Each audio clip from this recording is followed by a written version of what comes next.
Hey guys, welcome to another episode of Unpacked. I'm Jack. Today we have the BitFenix Phenom and also the BitFenix Phenom.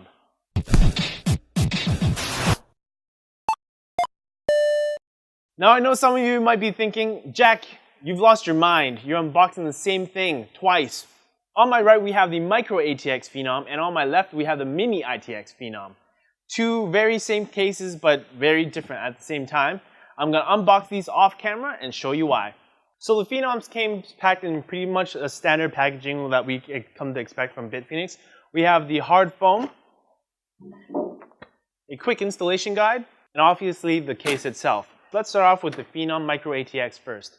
First off, we see the front panel. It just has the BitFenix logo.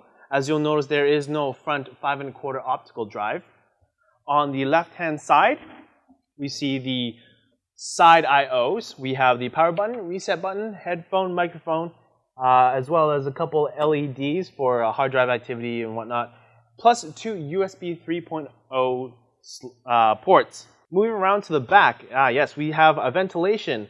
The tool is designed for the 5 PCI slots, a 120mm fan mounted, but it does have room for a 140mm, as well as the back I/O for the motherboard. And you can tell here they have included a extension for the power supply. More on that later. On the top we see the standard 120x2 fan grill or fan mesh. So we got a honeycomb grill design, the dust mesh filter on the back or on the top there, and two 120mm fans can be mounted on the top of the case. As you can tell, the Phenom takes a lot of styling cues from the Prodigy and the Prodigy M. As it was pointed out to me off camera, the Prodigy chassis is most likely what's the internal structure we have in the Phenoms. Let's start off with the right hand side. There we have a plain side panel, and the actual case is finished off with BitFenix's well-known soft touch surface treatment. So it is matte white, also comes in a black color as well. So it's the nice soft touch feel like I mentioned. So there's not much really to see here. We do see the motherboard tray with a huge cutout. As you might notice, the cutout isn't at the top, it's actually more on the bottom. This is because the Micro ATX case, or the Micro ATX motherboard, is actually meant to be installed inverted.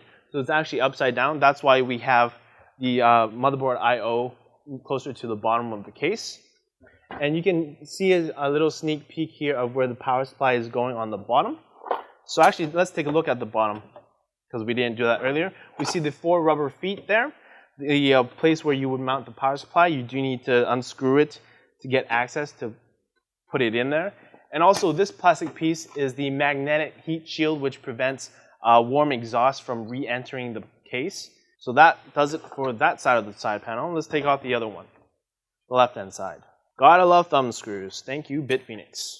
Now these were early samples or production samples that BitFenix was kind enough to send to us. So the final product may or may not look like this, but it's pretty close to production, so I would pretty much imagine that this is what you would see in the final product.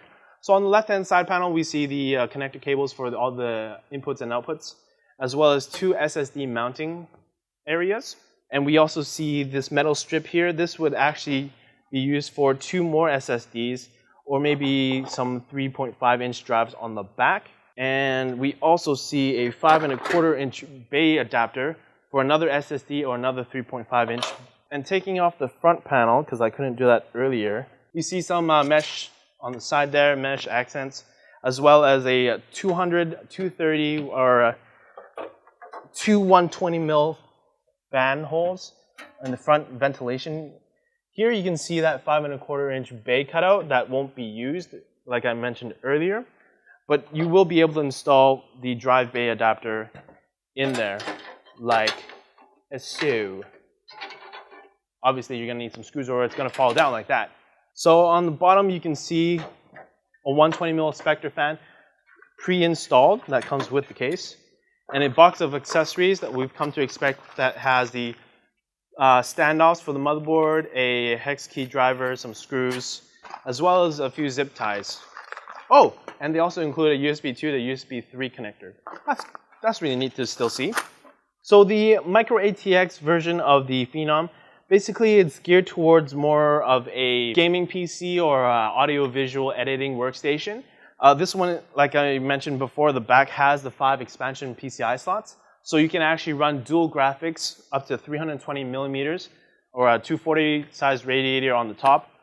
So it's more of a gaming machine, like I mentioned, or a editing machine. That pretty much does it for the Phenom Micro ATX. Let's take a look at the Phenom Mini ITX. Again, I unboxed the Phenom Mini ITX off camera, and just like its Micro ATX brother, comes with a quick installation guide and packed in the hard foam.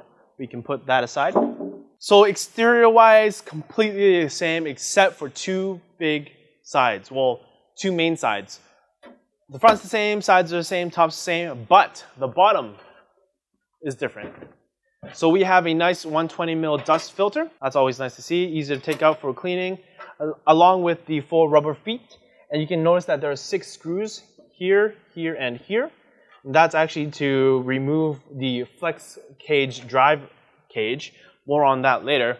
And the very back, you can see that it is completely different from its Micro ATX brother. So here we can see a 140mm or 120mm fan exhaust. The 120mm fan is actually already installed. It is a Spectre. We also have 2 PCI expansion slots, much different from the 5 we saw in the Micro ATX, as well as a bottom back mounted power supply and the I/O shield for the motherboard closer to the middle. Taking a look at the side, the left-hand side of the case, like we saw in the Micro ATX, we have the connectors for the front I/O, or in this case the side I/O, as well as the SSD mounts on the side there, exactly the same. And now we see the same accessories box we saw earlier, and the power supply drive cage mounted there, the Mini ITX board mounts there, and here we see the back of the flexi cages. Moving on to the right-hand side of the case, here we can get a better picture of how the flexi cages come out. Just pinch the top and bottom there. They are preloaded with all the drive cages, so you can fit a 3.5-inch or SSDs in here. The nice thing about the Mini ITX version, you can actually fit up to 6 3.5 hard drives or 11, yes, cranking it up all the way to 11 SSDs. So these drive trays are toolless for the 3.5s, but you will need these screws for the 2.5s. And like I mentioned before, in order to access this unit, taking it out, you need to take out the 6 screws on the bottom.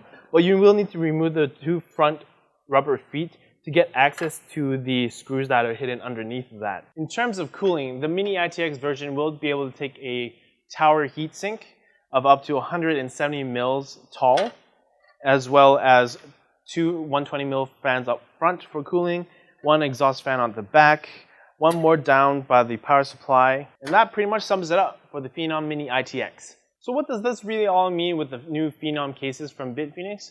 Well, if you're looking for more of a gaming machine or an editing machine, the Micro ATX version that supports 2 or up to dual graphics cards will probably be a better choice for gamers and editors out there. If you're looking for more of a NAS storage PC or a media center PC that needs a lot of storage, the Mini ITX version is probably the right choice for you. Thanks for checking out the video, guys. Leave a comment down below.